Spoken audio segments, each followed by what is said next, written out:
Welcome to Gotta Ask. This is a presentation of UmpLife, the premier provider of customized umpire accessories and unique game use amenities. Tonight's guest is Louis Nickerson, creator of the Smart Indicator.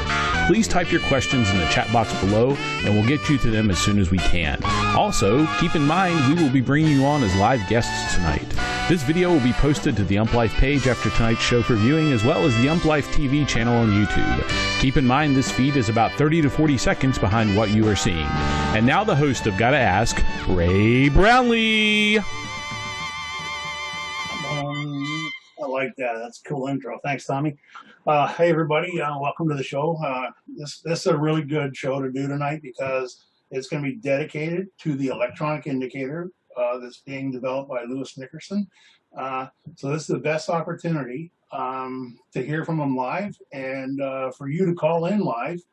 Just contact Tommy in the box, Umpire Speaks, or contact him directly. Is that correct, Tommy? That's correct. They can send me a direct message to Umpire Speaks, and I'm happy to pop in. Okay, so perfect. So I want to introduce my friend, Louis Nickerson. Hey, Louis. Ray, Tommy, how you guys doing? Good. Good. Thank you. I want to thank you guys for having me.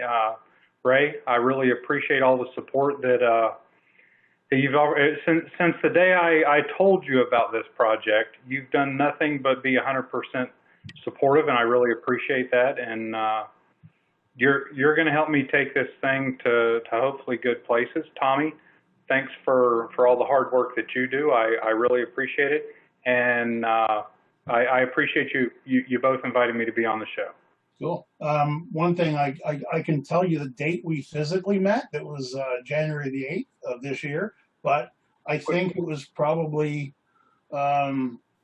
maybe 3 weeks, 4 weeks prior to that when you contacted me and you spilled the beans. And from the moment you contacted me and told me about the idea, the vision, I've been one of your biggest allies ever since, because I believe in changing the game for the better. I'm not trying to reinvent a wheel, but because they've already got a patent on that. So I just look at it like you can have a Fred Flintstone mobile, or you can have a Ferrari or a Saturn. So the Flintstone mobile has pedal power with your feet and no power steering, but it's got air conditioning. Your thing has an engine, and it's digital, and it's tech, and it's about time somebody dove into it and started tweaking with it. We'll get into it later, but we had maybe 15, 20 years ago, or maybe longer, we had a four-wheel indicator with a timer on it. And we talked about this before, Louis, and the crazy part about it is nobody can remember who that guy was who did that. And the funny part is he started something 25 years ago, but he really didn't develop it. It was a timer in an indicator. So where you're going with your project is outer space. It's like, that's how I look at it. And that's what, like I look back at the patent for A.G. Spalding's original indicator, 1895, he got a patent on that.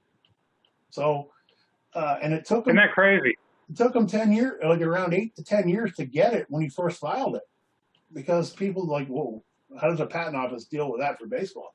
So I think it's a really cool thing, and I really want to encourage the membership of UmpLife and Umpire Empire, anywhere. Anybody who's seeing this tonight, and at umpirestuff.com. So, all right, so go ahead, Louis. All right. So I'm a Little League umpire. That's where I got my start. It's where I got, and that's where I go to get all my training. The only other training, if you want to call it that I've had, is when I went over to the Minor League Baseball Academy. I live in Vero Beach, Florida, where that happens to be done every year.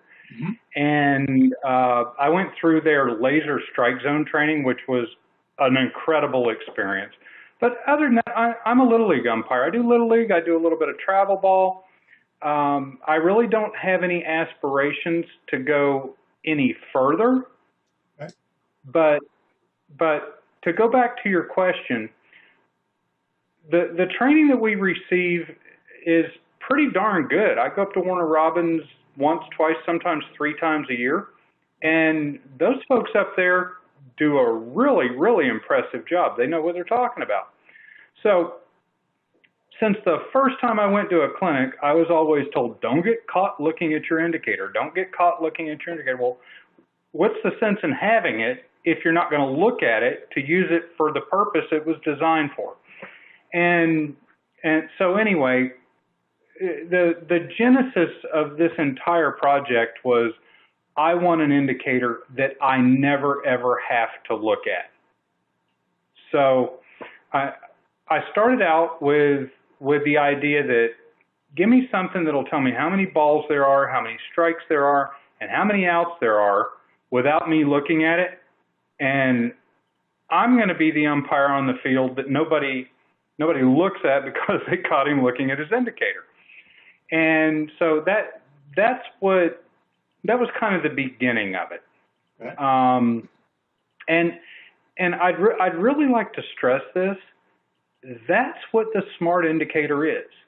If you want an indicator that will tell you how many balls there are, how many strikes there are, how many outs there are, and you never, ever have to look at it in order to know that information, then you can have that in the smart indicator. That functionality is built into it.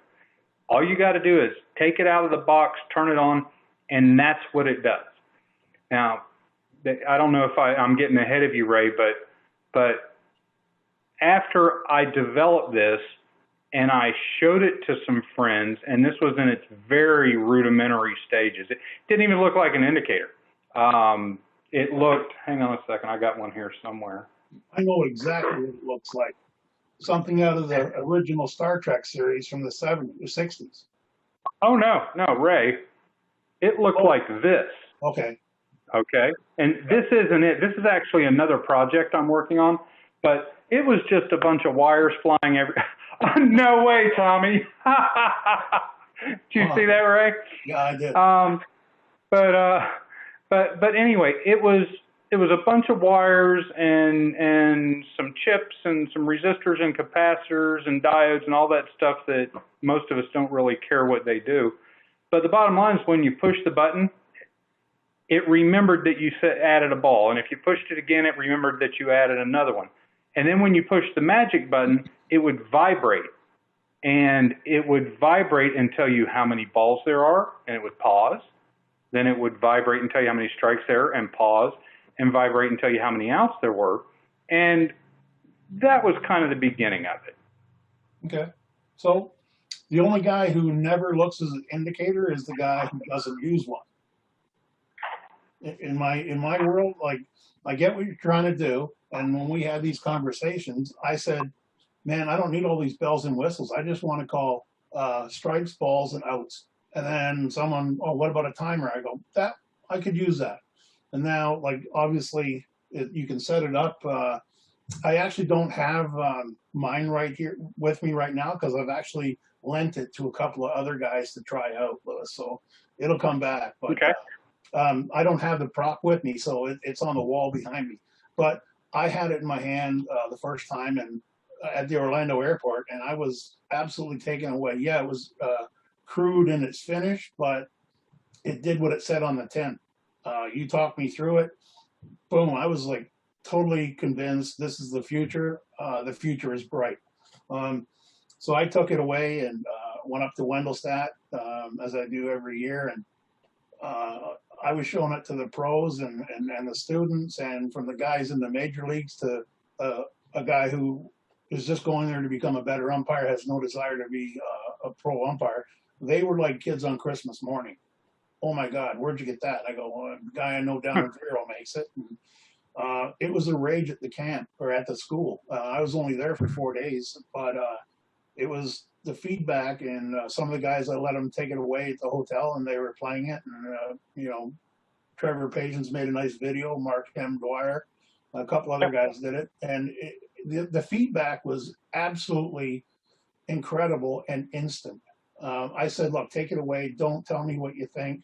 Do a post on Facebook, good or bad.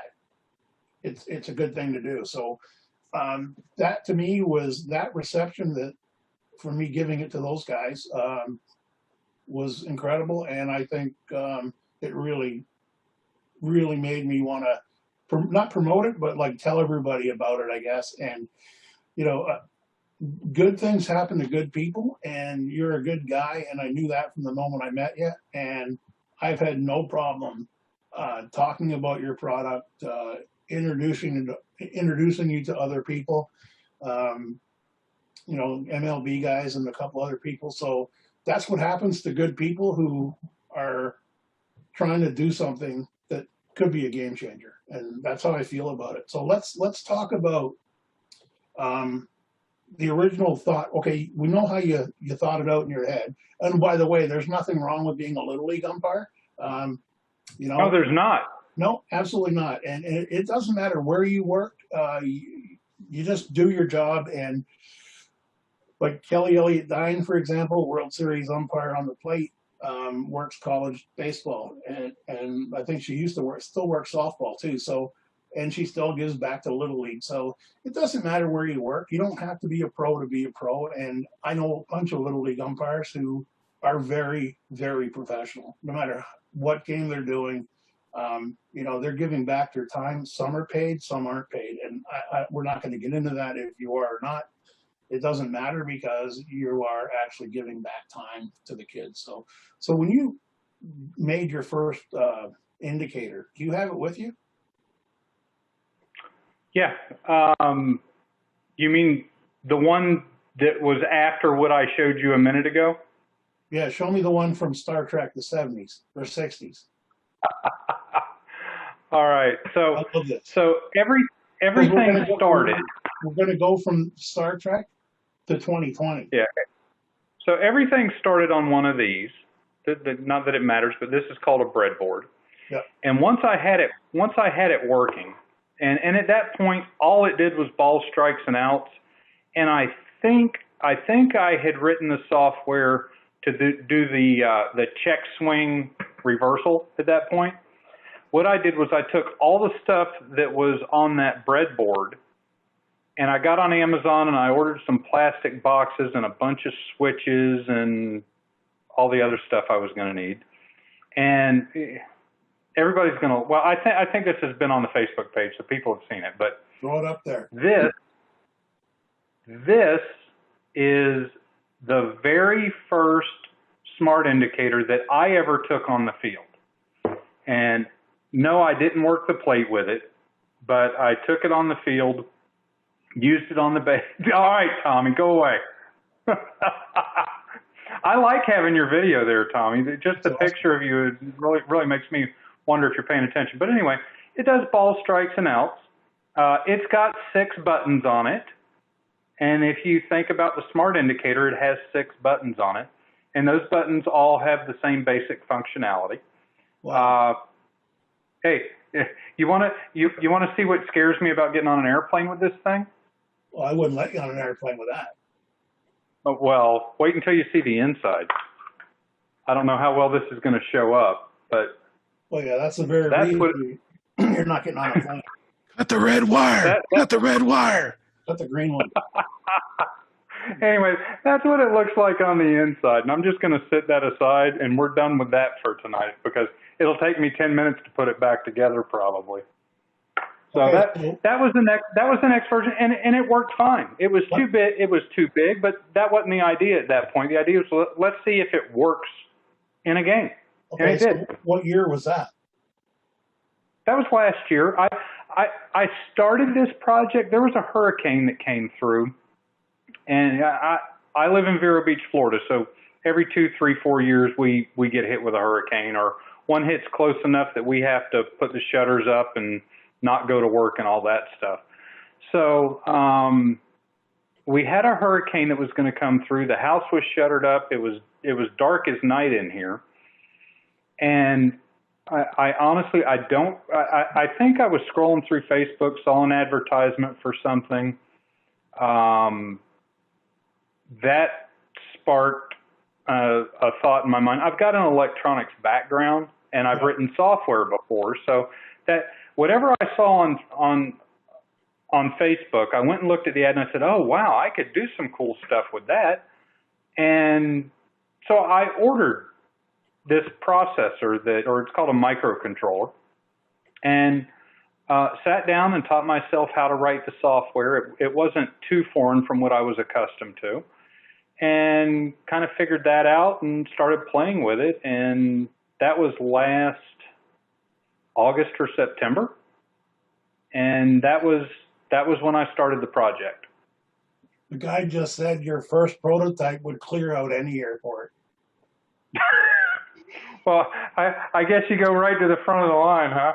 So we're talking last year, and now you have what you have now that's going to the final phases, but that's pretty impressive when you went from the box to, I call it the stealth mode behind me there. You've come a long way. Wow, like I'm going to say that right now, from that breadboard to a smaller breadboard in a box. Now you've got something behind me on my shoulder that pulled up your indicator, the smart indicator, Louis. Well, the current one, or do you want to see the two that were in between what I've shown you and where we're at? Whatever you want to do. It's your show. No, it's your show. Come on, man. Go ahead. Show us. We're dying to see it. All right. After I had made all that work in that great big clunky box with the big buttons, yep, I reached in my gear bag and I took out a traditional 3-wheel. I don't know if we should show company names. I'm not ashamed of it, but anyway, took out one of these. All right. Well, it's a Honix. Okay. Took this out, opened it up, yep, took a Dremel to the inside, and took all of the electronics in that big box, bought smaller versions of that, and put it all together and crammed it inside of this Honix 3-wheel indicator. Wow. And I think it works. Yep, Do you guys remember the movie Apollo 13? Oh, I love that movie, yeah. You remember where they're having to take the filter and make it work in the other capsule? Round hole in a square slot or vice versa, something like that. That just reminded me what you just did just now. Yeah. So anyway, this was next. And I actually, for the last 3 years, I think I've gone to the week-long umpire school up in Warner Robins.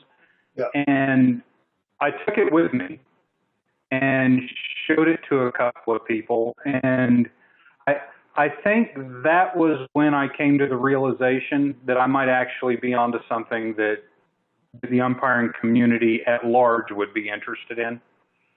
So anyway, that was next. And then the one after that, so basically, I needed to take all those wires I had in there and put them on a printed circuit board. So I ordered printed circuit boards, designed it up, and this is the next iteration of this thing. And by the way, all these things are 3D printed, so the housings are ugly and they've got a rough surface, but for testing and prototyping, it works great because I can print one out in a couple hours and have it in my hands instead of having to order it. So this was next. And then finally, once we got this going good, we decided let me stop. This is my company. This is my idea. This is I've written the software. I've done the greatest majority of the design, but I haven't done this alone. And before I forget and before I go any further, I need to thank Mike Redburn. He's out of kind of the Naples area of Florida. Mike has done all of the CAD work for the 3D printed housings, and there's no way I could have done this without him. So those of you that know Mike, you know he's a great guy, and he's generous with his time, and I can't thank him enough. So thank you, Mike. And I've got a friend out in Minnesota. His name is Olex Pavlenko. I believe he is Ukrainian. And Olex, he goes by Alex in the States, has been absolutely instrumental in the printed circuit board design. And so it's been the three of us. It's, like I said, it's my idea, but without those guys, there is no way, not a chance I could have done this project. So anyway, that brings us to where we're at today. Yep. And today's indicator, and again, this is a 3D printed housing. Okay, let me turn it on. There we go, it's coming on. It's almost exactly the same size as that Honig's 3-wheel indicator. My goal, and Ray, if I babble on too much, stop me, okay? No, you're doing but fine. my goal was to put a tool in an umpire's hands that they wouldn't have to spend a lot of time trying to adapt to it. There were suggestions of making a design that looks nothing like an indicator, but it's ergonomically, molded to the hand and things like that. And I thought, if people are going to make the change, and if they're going to spend their money, if I put something in their hand that's the same size and the same shape as what they're accustomed to, then that transition will probably be easier for them than it would be if it was some other shape. So that's one goal that I've been working towards, and we've hit it. On width, height, and shape, we've nailed it. On thickness, from here to here, we are about 1 centimeter thicker than a standard mechanical indicator. And I don't know if the only way I could get any thinner is to put a much smaller battery in it, and I don't want to give up the battery life for a centimeter of thickness. Right. I think that's important. So this is where we're at today. So obviously we talked the next phase to get to launch day is a injection molded housing, right? Yeah. Now that we've got the electronics finalized and the software is close to being done, there are a couple little things that the field testers have picked up on. There have been a suggestion or two from field testers, and it wasn't, Louis, this doesn't work right. It was, I think it would be a much better or more usable product if instead of doing this, it did that, or do it this way instead of that way. And that's the whole reason that I wanted field testers. I wanted to know that it was working properly, and I wanted feedback so that hopefully first time out of the gate with this product, it's going to do the greatest majority of what people want and need it to do. Honestly, it does more than I'll ever use, and it does more than you'll ever use. And I don't know if any umpire will use everything that it does, but I know that there are umpires who will use all the features that are in it. Maybe this guy won't use them all, but the ones he doesn't use, somebody else will. Right. So there's a couple of guys talking about this right now online. So I'm basically going to show them. Hey guys, a centimeter is the width of your baby nail. Okay. So. Yes, but I said millimeter. Oh, I'm sorry, Ray. I'm sorry. Okay. They're asking if it's millimeters or centimeters. Millimeter. Okay, guys, millimeter. So a millimeter is 1/10 of the width of your baby nail. Us Canadians, we know metric. Yeah. So we're talking about injection molds at this point. If I'm being honest, when I decided to do this, I want the housings to be metal. If in a perfect world, they would be CNC milled out of black anodized aluminum. And I mean, I've been to some machine shops and looked at some products they've done that way, and man, they just look sharp. Okay, it's not cheap. Not only is it not cheap, it's really expensive. Okay, so I mean, if it was a little more than a plastic injection molded housing, then I would throw the plastic out the window and just go with the metal. But I really believe if all I did was metal, then there would be guys out there who couldn't justify buying it because of the price. So one of these days, in my heart, I would like to be able to offer a premium version that is in a metal housing. But starting out, it's almost certainly going to be plastic. And where we're at right now is now that the electronics are finalized, I have a mechanical engineer, and this guy's done some really cool projects. Ray, I think you looked at his website and looked at some of the stuff he's done. Yeah, he's done really very impressive. The guy's good. So he is creating all of the files that I need in order to do two things. The first thing is have an injection mold made. And the second thing is if I ever want to do the metal, I'll already have the files that I need in order to just go to a CNC shop and have it made so that I don't have to pay his price twice. Okay. So I should have the files from him in 2 to 3 weeks. Nice. And I'm going to stress the word should, guys. I expect it, but you never know what can happen. And once I've got those files, I'm probably looking at a 1 to 2 week process of waiting for bids and quotes to come in from companies that will actually manufacture the mold and do the molding.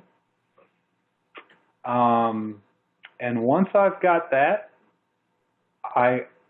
unless I'm missing something, I think it's going to be time to squeeze the trigger and go to production.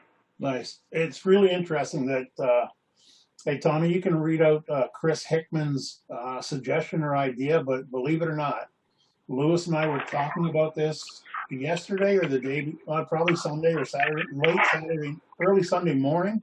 Louis and I were talking about this. So read out Chris Hickman's question. So Chris Hickman made a comment. Here's an idea. Have it Bluetooth enabled. Have a button that will read the count to you verbally through an earpiece. Wow. It's interesting that you mentioned that, Chris. I can promise you that version 1 will not have that. But I can also tell you that on the drawing board is wireless connectivity. Bluetooth is on the drawing board. Wi-Fi is on the drawing board. RF is even, radio frequency is even on the drawing board. And some suggestions, and I'll go ahead and share them. Well, for one, Ray's suggestion was, let me wear an earbud so that it tells me what the count is in my ear. I don't trust the vibration. Okay. Well, if you worked a game or two with this, you'd start to trust the vibration, Ray, because it works, and it works really, really good. I actually believe that, but I personally, as much as I'm going to enjoy using what's going to be available now, right.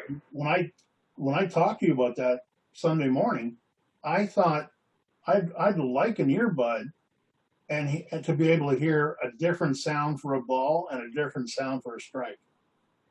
I thought that was, but again, I can see that down the road. Now, there's people who are better at hearing than sensitivity of vibration.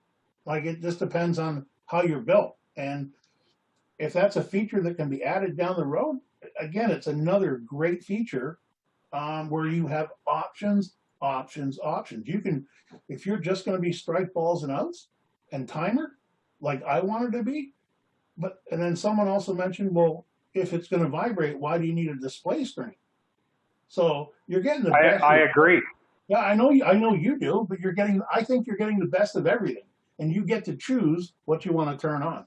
I think that's why this thing is going to be so cool when it comes to market. It's going to give you the option of, you're going to pay a price, all that stuff will be in that little plastic container, and you get to choose what you want to use. I think it's absolutely, I only know what I can do with a 3-wheeled Honig's indicator. It does 3 functions for me. Ball strikes out. It's got no timer, and I like it. If I can't hear the vibration, I can hear the click. So Ray, you're not supposed to hear the vibration. Feel it. You're supposed to feel it. Sorry. Yeah. But I can hear the click on a 3-wheel. Yeah, You absolutely can. Let me go back to where we were just a second ago, if I may. Okay. One of the suggestions was give us a way through Bluetooth to hear what's going on. Okay. Yep. One early suggestion was give me a heads-up display that I can look at. Now that's kind of super high tech, but it's not impossible to do. I'm not going to tell you that's something I've committed to doing, but if there was something that could be in the upper brim of your cap, where you could just glance up and see the count, it's doable.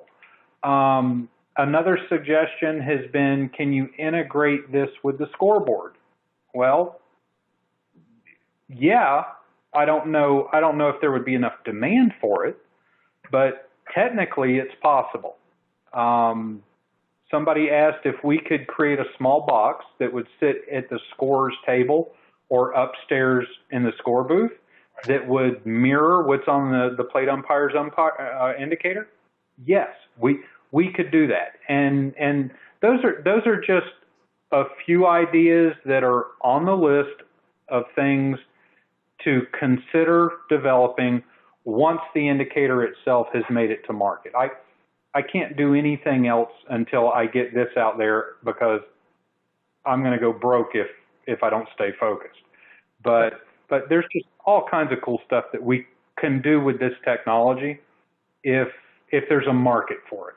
Sure. I think you got to finish what you started now, and that's I guess that would be the priority. Is I need to get this to the market because there's a big window, and probably this pandemic probably helped you more than it hurt you because we're not umpiring games. So you've had so much extra time and obviously with your other business, but you've been able to get further down the road, and whenever the launch date is, it's going to be okay. It might be a soft launch, and then kaboom, guys, we're back playing, or we're not back playing. So it doesn't. The time frame right now doesn't really matter. Tony, you got any questions? Comments? I mean, there's some comments here and there. People basically wanting this thing. No real questions. Nobody wanting to join up yet. So that's where we are. If anyone wants to join the show live, please do. There's something I'd like to touch on. Sure. A minute ago, I thought about it, and then I forgot about it, and I didn't write it down, and now it just came back. Okay. When I was talking about the size and the shape of the indicator and wanting it to be an easy transition for the people that decide they want to try and use this, I am a three-wheel, balls on top, strikes in the middle, outs at the bottom umpire. That's what I'm used to. It's what I'm accustomed to. I've got a buddy who I did a lot of games with for 2 or 3 years when I first started out, who's exactly the opposite. He uses a three-wheel indicator, but he likes the strikes at the top. As a matter of fact, one day he was getting ready for a game. He was gearing up, and I purposely swapped indicators with him just to see if I could screw him up. Yeah. And it was hilarious to watch because he couldn't figure out why his indicator was always wrong. But anyway, and then you've got indicators that have got two wheels at the top, so you got balls on one side and strikes on the other. But some people like the balls on the left, and some people like the balls on the right. So when I designed the software in this, I tried to be mindful of that. So when you take this thing out of the box, it's got balls on the left and strikes on the right, and it is a 3-ball, 2-strike, 2-out indicator. But if you like a 4-ball, 3-strike, 3-out indicator, all you got to do is go into the settings and tell it that's what you want it to be. If you want the balls on the right and the strikes on the left, you just go tell it what you want it to be. So the idea was, let's just make one that all the umpires can use, and let's give them the ability to make it work very closely to the way that the one that they've been using for 8, 10, 15, 20 years works, just to make the transition easier for everybody. So it does all that. So we have a question from Mike Martin. Nice. If you buy version 1 of the indicator, can it be upgraded, or will you have to buy a new indicator? Well, it's always possible to upgrade software. The first version of the indicator, and I would guess that it will be at least a year before a version 2 comes out. 6 months ago, I wouldn't have guessed that, because 6 months ago, I thought I was going to have this thing ready to go to market in December. I realized, or I learned, it's like manufacturing a product. So you actually you took your indicator to the Umpire Training Academy this January. How'd that go over? Oh, well, very much for inviting me up there. I would have. Oh wait, are you talking Vero? Yeah, Vero Beach. I actually, last year when Windlestat Umpire School was going on and when the Minor League Baseball Umpire Training Academy was happening, they happened at the same time. I'm really fortunate where I live, so it was a 2.5-hour drive up to Daytona, and it was a 5-minute drive to Dodgertown here for the academy. But when I went up to Windlestat, I went up and met you up there, Ray. Yep. I believe I came with a little backpack that had about 5 indicators in it, 4 or 5. Yep. And everybody in class was busy in class. So the greatest majority of everybody, including the instructors, were on the field. But you were kind enough when they came off the field. You introduced me to a couple of the MLB guys. Yep. I'm not going to throw any names out there because I don't know if they want their names mentioned, but really nice guys, very interested in checking the indicator out and giving me feedback. And it was just an honor to be there. You understand, Ray, because you have a first time that you were kind of invited. Sure. Invited to interact with those guys. And Ray says it all the time, and really, they're just as down to earth and salt of the earth, good old folks as you could ever want to meet. My first shock was, and I'll say this out loud because he's told me I could tell people or mention his name, but my first shock was I was sitting here one day, and this was before I even went up to Windlestat, and the phone rang, and I knew it was a call coming in on my 980 umpires line, but the way I've got that set up right now, it's kind of like a virtual number. So I can either see the caller ID or I can see that they called my umpirestuff.com number, but I can't see both. So the phone rang, and I answered, and the gentleman says, Is this umpirestuff.com? I said, yes, sir. He says, well, this is Greg Gibson, and I heard about your indicator somewhere, and I was wondering if you could tell me about it. And I was like, well, sure. So I explained what I was working on to him, and he says, well, do you have any major league umpires using it? I said, no, sir. I said, I've got some field testers that are NCAA umpires, and I've got some Little League umpires and high school umpires, but I don't have any major league umpires right now. He says, well, this is Greg Gibson, and the light bulb came on. Yeah, it was like, oh my, I said, oh my God, I am so sorry, Mr. Gibson. And the words that came out of his mouth were, my friends call me Gibby. And that's just the way every major league umpire I've had the honor to meet has been. So going to Windlestat was just, it was like Christmas for me. So thank you, Ray. I appreciate you making those arrangements. So when you went down to Vero, I know you showed the product to the staff down there. And when I went down there after Daytona, I was there talking about the helmet for umpires. They asked me my opinion of it, but then I asked them a question. I said, "What did you think of the electronic indicator?" And they were going, "It's pretty cool, man. Like they're at the academy's right into technology as Wendelstadt's not. Like, and that's not a slight on Wendelstadt. Like the academy are tech driven, I think, the way it runs that school. So anything new, they're always going to be innovative. So the feedback they gave me was the indicator, it's there, but it's got some work to be done. So how did it go for you? How did they say it to you, Louis?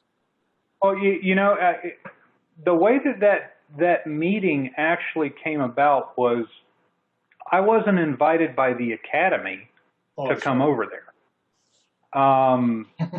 You had introduced me to Jim Kirk, who is the owner of umpatire.com. Yep. And I know there are a lot of companies out there that sell officiating equipment and gear. And I think there are probably a lot of good companies out there. I used to buy everything I needed from a company that kind of faded away. You can say and well, I wasn't going to say that. Okay. Tommy, bleep that out. And when I went looking for some, that's our effects budget right there. Right, when I went looking for somewhere to buy umpire gear, and I don't remember how I found them, but I found Umpatire. Yep. And I started buying from them, and I was so impressed with the level of customer service and the selection of different products. They got all these different manufacturers. If you wanted it, it seemed that they had it. So ever since then, if Umpatire sold it, I've bought it. So anyway, you and I were talking not long, maybe even the same day that you and I first talked about this. And you mentioned that you sell everything either yourself or it's sold by umpatire.com that you make. Mm-hmm. And I think maybe you sent an email to Jim or mentioned it to him in a phone call. But anyway, he and I ended up talking or emailing, and I mentioned to him, I already knew that every year during the minor league baseball umpire training academy, Umpatire loads up, I don't know, a U-Haul or a truck or a van or something, but they take everything baseball umpire related that they sell, and they load it up and they get on the road and they come to Vero Beach, and at Dodgertown there's a room that actually has a window you can walk up to, and it becomes their little store. And it's really cool. A lot of the local guys here will go there while the academy is going on, not because they want to go to the academy or not because they want to watch what's going on. They kind of frown on that over there, but because that's their chance to go to Umpatire's store, because that's the only time there's somewhere local where you can do that. So, you go over there, you try on shin guards, you try on masks and all that. So anyway, I mentioned to Jim in an email, I said, it just so happens I live in Vero Beach and I know you guys are going to be here for the next couple of weeks. Is there a time that might be convenient? Maybe I can, maybe we can go out and have a bite to eat or something like that. So he responded, he says, wow, that's great. Yeah, let's get together. Let me get to Vero. Let us figure our schedule out and we'll work out. So anyway, we set up an appointment, and I was expecting Hunter and Jim to be in the meeting. Right. And when I showed up for the meeting, there was Hunter, Jim, Ty, and there, again, I'm not going to throw a name out there. I don't know if they want it mentioned, but there is a gentleman whose job, and I'm going to mess his title up a little, but to paraphrase his title, he is the minor league baseball director of umpire training technology. And Jim had invited him to the meeting. Right. So this is the same individual, I believe, that put together the laser strike zone training for academy. Yep. So I walked into the meeting with 2 indicators because I wanted to bring one for Jim and I wanted to bring one for Hunter. So as soon as I was done with that meeting, I came back home and I built 2 more. You can kind of see my workbench behind me. Sat down and built 2 more and wrote some code so that Ty could have a pitch timer and put them back, put it all together. And I think the next morning, maybe that afternoon, I took them back over to Dodgertown and gave those to them so that they could have them to play with and make suggestions. Yeah, I remember that. I remember writing the email to Jim saying, "Hey, I just saw something really cool, and the future is bright." I remember the email because that's how I finished it.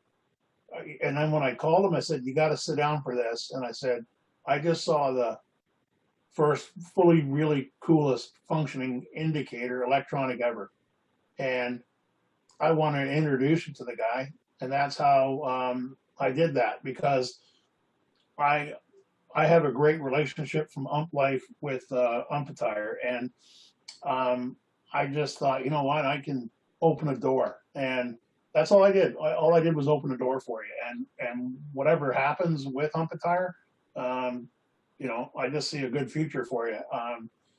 Really good customer service. They're gonna, if they sell your product, they're gonna sell lots of them.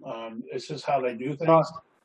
So I'm glad. I'll tell you, I talked to Jim for, I don't know, a half hour, 45 minutes this morning, as a matter of fact.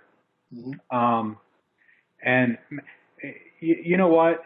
He's got to be one of the most positive people I've ever talked to. He hasn't said this, but I can't imagine that business is good for him right now. Right. And we talked about all kinds of things related to the product and distribution and sales and pricing. We didn't pick a price, but we talked about pricing. Yep. And he gave me half an hour, 45 minutes of his time. He called me first thing in the morning on his way into work. We had a great conversation. He gave of himself. He was eager to help me succeed. And I think the reason his company is the way it is because he's the way that he is. And you lead from the top, and he sets the example, and character matters, and treating the customer treating the customer better than they expect to be treated is what they do. I love doing business with them, and dealing with Jim on the backside or on the opposite side of potentially being a manufacturer that's going to supply product to him. I look forward to the day that hopefully they can offer my products. That's you know what, it started out as a business relationship. It's now a friendship, and we do business together. So, and when I've been there, and I got to say, the staff there, like, they treat you great, and I think they actually care, and as any other business should care. But I know a lot of the staff from other, like, umpiring when they were at camp or umpire school. So I've known, like, Ty Untang for like 5-6 years now. So when he got hired there, I said to Jim, "That's a good hire. This kid just needs some direction in his life," and he's moving up the ladder at Umpatire. So good for him, and it's just a good place to work, and that's how it works. So I think if Jim takes your product, it's going to be good for you, and it's going to be good for Umpatire. Tommy, you got any questions? Actually, yeah. Eric Goldschmidt actually asked a question. Okay. He said, Louis, if you want to, can you speak to what is down the road for you, maybe after the electronic indicator?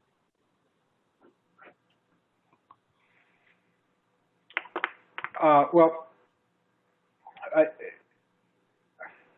I have a day job, okay? And Eric, thank you for your question, and thank you for all of your enthusiasm and your support for the product. It's truly appreciated. I have a day job. I own a small company. We sell and install and service business telecommunication systems, phone systems. We do some IT work, and that's what I've done since I got out of the Air Force. Well, I was actually I was a telephone installer in the Air Force, and that's where I learned electronics. So that's my day job. But I'm fortunate enough in that day job to have a lot of flexibility with my time, and that's what's given me the time to develop this. So keeping in mind I have another job, and I have no intention of stopping that just to do this. Going forward, I mentioned some things earlier, perhaps a heads-up display or a way to know the count visually without looking down at the indicator. Some integration with other systems, scoreboard systems maybe. Somebody made the suggestion one time of allowing a base umpire and a plate umpire's indicators to communicate with each other. Technically, it's not a difficult thing to do. I don't know if there would be a demand for it, but my goal right now is make this as good as I can possibly make it and get it to market, and then offer the very best customer service that I can offer when customers want to place an order, when customers need extra, I don't know, sooner or later somebody's going to need one fixed. There's no way that you can make something and it not eventually break. Sure. I want to make sure that the level of service that I want to be the manufacturer that offers the same level of customer service that Umpatire offers as a retailer, as an online retailer. I know that occasionally there's going to be issues. I want my customers to still be happy they bought the product, because when there was an issue, it was addressed quickly and to their satisfaction. Once we're there, then electronically, technology-wise, the sky's the limit. People have suggested doing things for other sports, and that's a possibility. I don't know enough about officiating other sports personally to just go make something. I would have to talk to other officials, but maybe things for other sports. Definitely some additional things for baseball and softball umpires.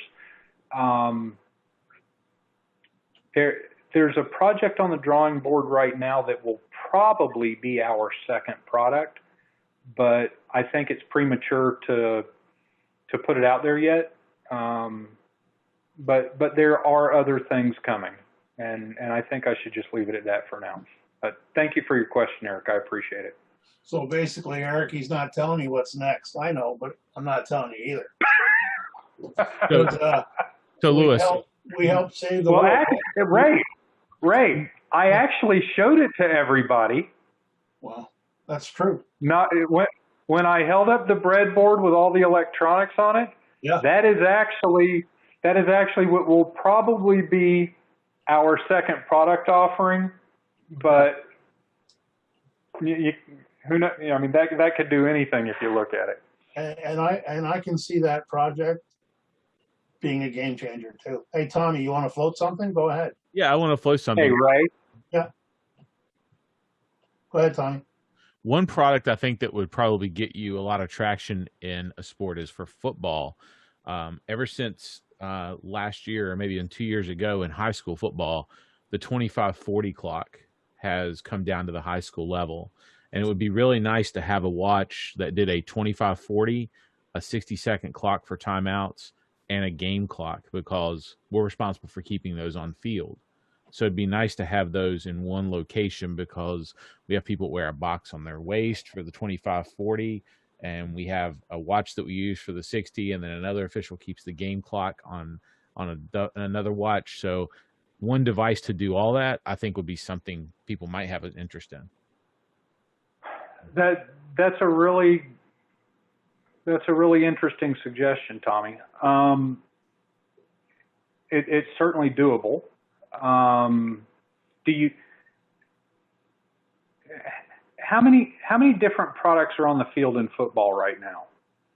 So you said you've got the box, you've got somebody else wears a different clock.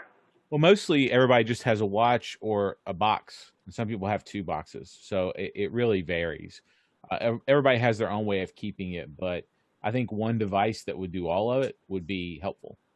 So, wow. You think you might like it to keep track of which down it is? Yeah, maybe. Most of us, believe it or not, most of us use a rubber band or something, just something simple across our fingers, 1 finger, 2 finger, 3 finger, 4 fingers, and we got that for downs. But because that's so quick and easy. Sounds kind of like an analog indicator. It pretty much is. It is an indicator, if you want to do the basic. Someone just mentioned the 20-second timer for NCAA and the National Federation of High Schools for sure. They want. I think that's in there now, isn't it? Yeah, probably. Oh, you're talking about the pitch timer? I'm not sure. He just said the 20-second timer. Pitch timer for NCAA and FHS. That's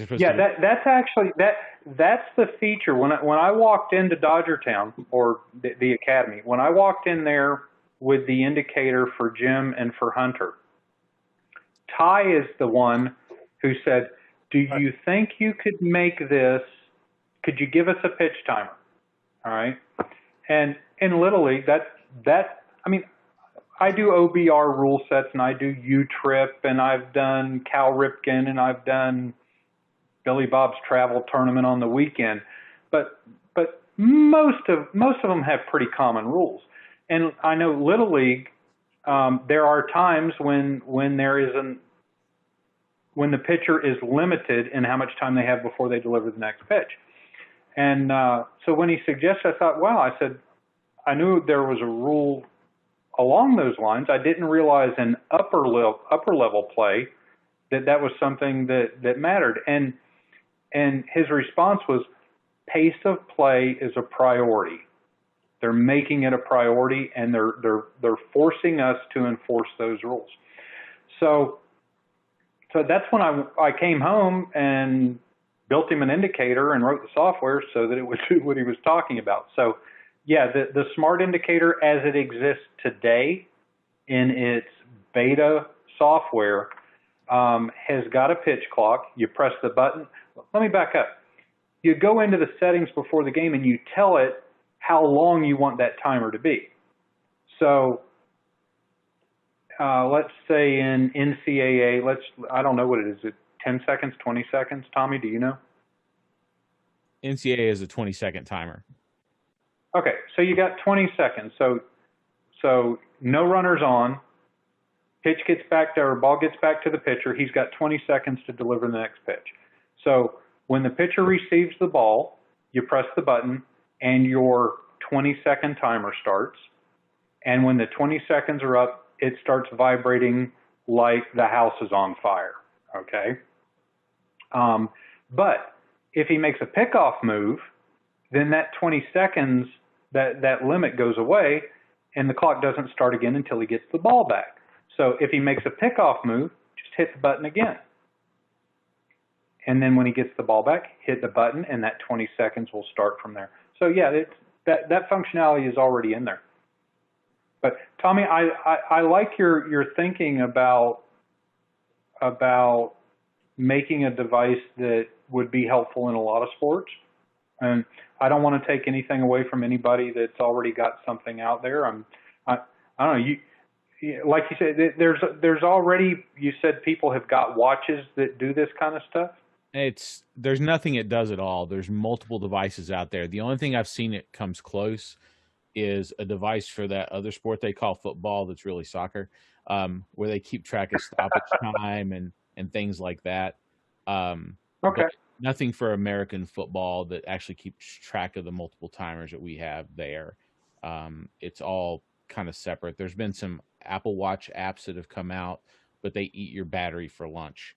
I mean, they just completely eat your battery for lunch. If you use it during a game, you better start with a full battery, and when you end the game, your watch is almost dead. So that's kind of where that's interesting. It's working standalone. It doesn't have to be paired Bluetooth to a phone to do this, right? That is correct. You use it to load the app from the phone to the device. And then after you get your initial settings set up, you start the fitness, you start a workout, and it uses that functionality in the back end in order to do the multiple timers. So yeah, I've got a version 4 Apple Watch. I think I don't know, I've had it a year and a half or so. I think that's the most recent version. Do I want to sell it? I need one.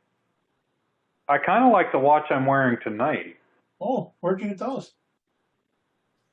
You know, I went out to the mailbox today. Yeah. And I had a whole bunch of these umpirestuff.com vinyl stickers. And the guy that sent them to me was nice enough to send me some Ump Life, Pause, Read, React. What are they, rubber, silicone? Silicone wristbands. Yeah, it's really cool. They come in a pack of 3. There's a black one, a gray one, and a white one. I think the best thing I did today was I made everybody a background. Tommy's in the stadium. I'm out in left field, and Louis has an engineering backdrop. Yeah, that's really a blank wall behind. Yeah. No, hey, with a background, You can touch it. you probably can't do that, right? That's a good point. One thing I've noticed here, there's a few guys going, "Take my money."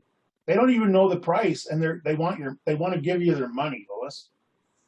So yeah, and you'll be able to look back on and see all these guys wanting to pay, and lots of guys are sitting on a fence, and will they do it or won't they do it? So I think like that next project that you're working on, there's Tommy with his tricorder.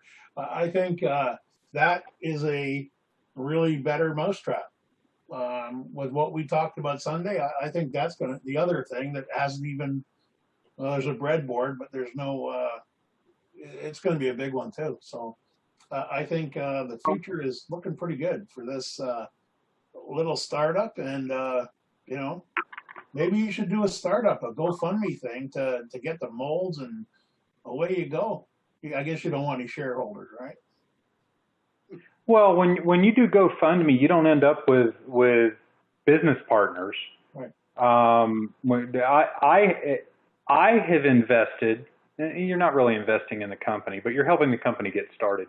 Yeah. I have bought several, probably half a dozen or so Kickstarter projects over the years, and I got some really cool stuff.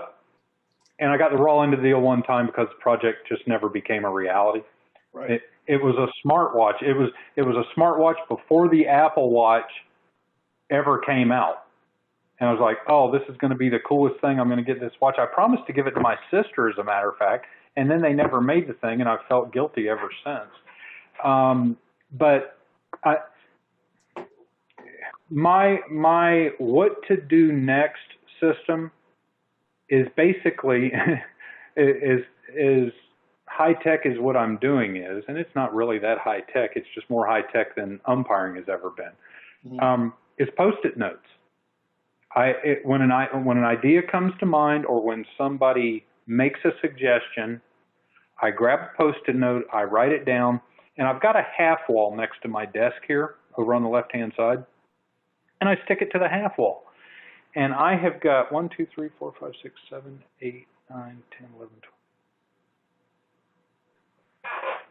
That one's long.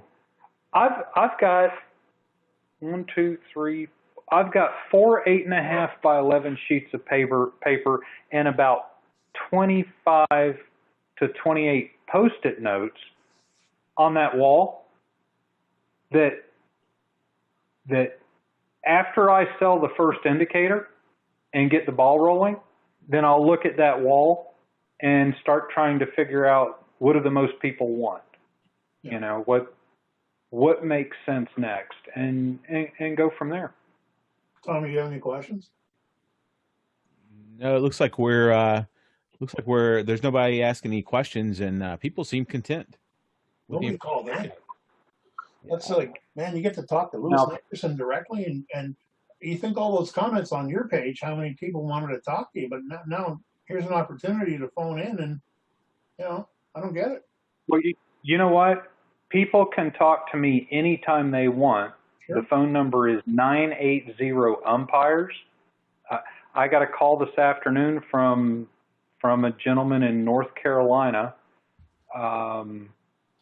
Just curious about the product. Had a couple of questions.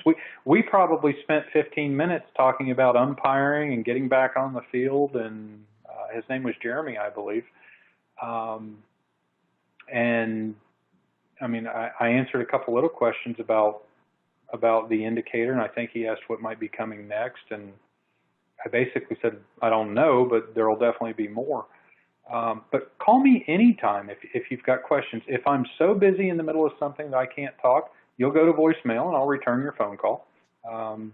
Otherwise, if it's a question I can answer, there's two questions I can't answer today. I can't tell you exactly how much the indicator is going to sell for, and I can't tell you what day you're going to be able to buy it, but I promise you I'm working very, very, very hard and am very focused on getting to the point that I can answer both of those questions. Yeah, that's a question we will that's a lot. probably be, and we're probably going to be able to answer both questions at the same time. When we have the information to answer one, we will probably have the answer or the information to answer both questions at the same time. And I hope in the next 4 to 6 weeks, hopefully, no promises, but hopefully in the next 4 to 6 weeks, I'm going to be able to answer those questions for everybody. That'd be really good if you could nail those two questions at the same time, because that way the ball's definitely rolling. Okay, I guess we're done. Well, we did have one more question. Oh, go ahead. Mark Smith, who's here in Northern Virginia, well, I'm not in Northern Virginia, he is, asked, what is the approximate weight of the device? Well, I put one in the mail today to someone, and here, let me show you, because this will make a difference. Is that the one that's going across the border? So, it is an international shipment. Canada's international. You know what, Ray? You keep telling all the secrets. All right. Before I put this up here, I want everybody to know that the decision has not been made yet whether this is going to be sold as a single item, or if they're going to be sold as separate items, or if you can buy one. And it's too early to answer that question, okay? But this is an indicator, and this is a fully functional indicator, okay? This is a zipper case. Nice. that it fits in, and it's got little kind of netting elastic pockets in it. Like a mini U-bag. And kind of, I've got one of those right there. Nice. It's got a 2018 Little League Southeast Regional logo on it, I think. And this is a USB charging cable. So what I shipped today was this. Why are you covering your ears? I'm not supposed to know what I'm getting. Well, it's a little late for that. Yeah. Okay. I shipped this with, there's no such thing as a short answer with me, by the way, if y'all haven't figured this out. No. With 2 layers of foam, and it was in a cardboard box that was 7 inches by 3 inches by 4 inches. And when I took it to the post office, I asked them to weigh it. And the entire package weighed 7 ounces. Wow. Okay. Now, 8 ounces is a half a pound, and nobody wants to carry an indicator that weighs a half a pound. So let me do this. Let me get it back out of the case. Hey, while you're doing that, Eric Goldsmith wants to know where you can get umpirestuff.com bumper stickers. You know what? I'm holding the Honix 3-wheel in this hand and just the electronic indicator in this hand. I can't tell you which one weighs more. Wow. They are so close. You know, next time I go to the post office, I'll just take a couple of these and have somebody weigh them for me. If there were drug dealers in the neighborhood, they might have a scale, but we don't have those. They are so close I can't tell the difference. So, what did you ask, Ray, or what did you say? Eric Goldsmith wants to know where you can get umpirestuff.com bumper stickers, but he doesn't want them for his bumper; they're for his tires. He wants tires. Yeah. He wants tire kicker bumper stickers for his tires. Oh, those kind of bumper stickers. Yeah. How many of those how many of the small ones did you send me? No idea. That's helpful. I didn't count them. I don't know. There's another game. Eric, PM me your address and I'll mail you one.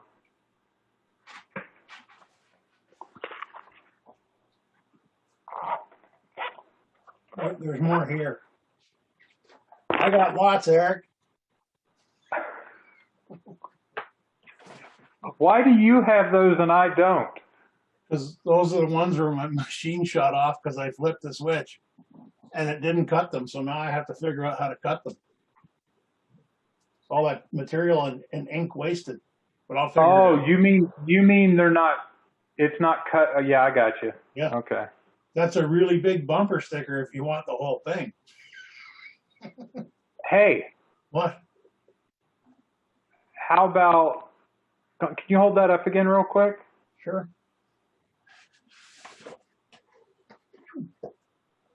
All right. You see the 2 rows where they're all the same size? Yeah. If we slice it right down there, Yeah. then maybe I could use what's left as a backdrop for something.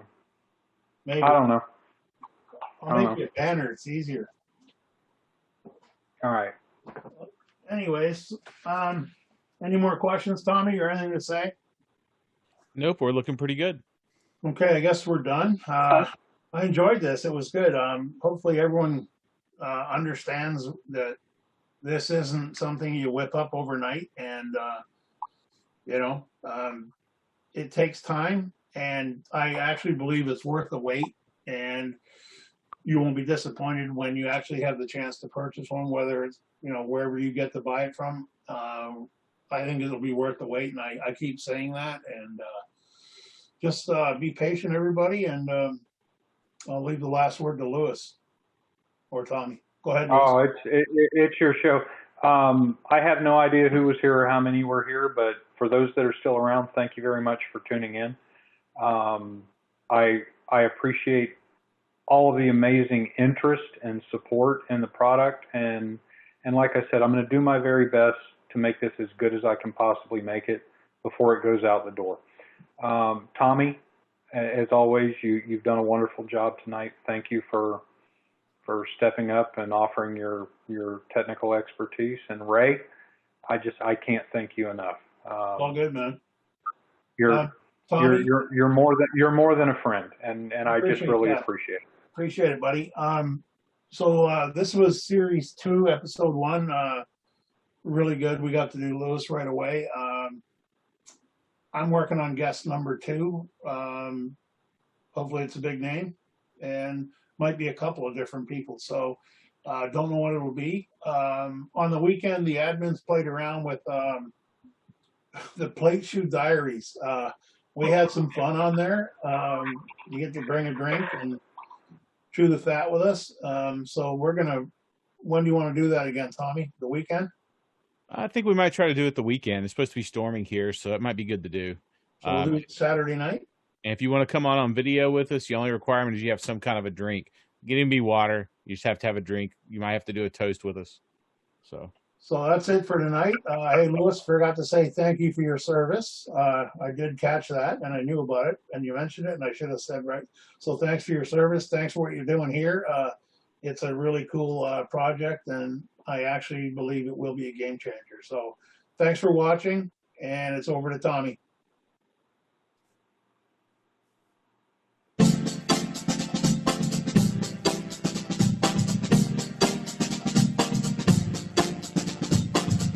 Thank you for joining us for tonight's broadcast of Gotta Ask with tonight's guest, Louis Nickerson, and his smart indicator.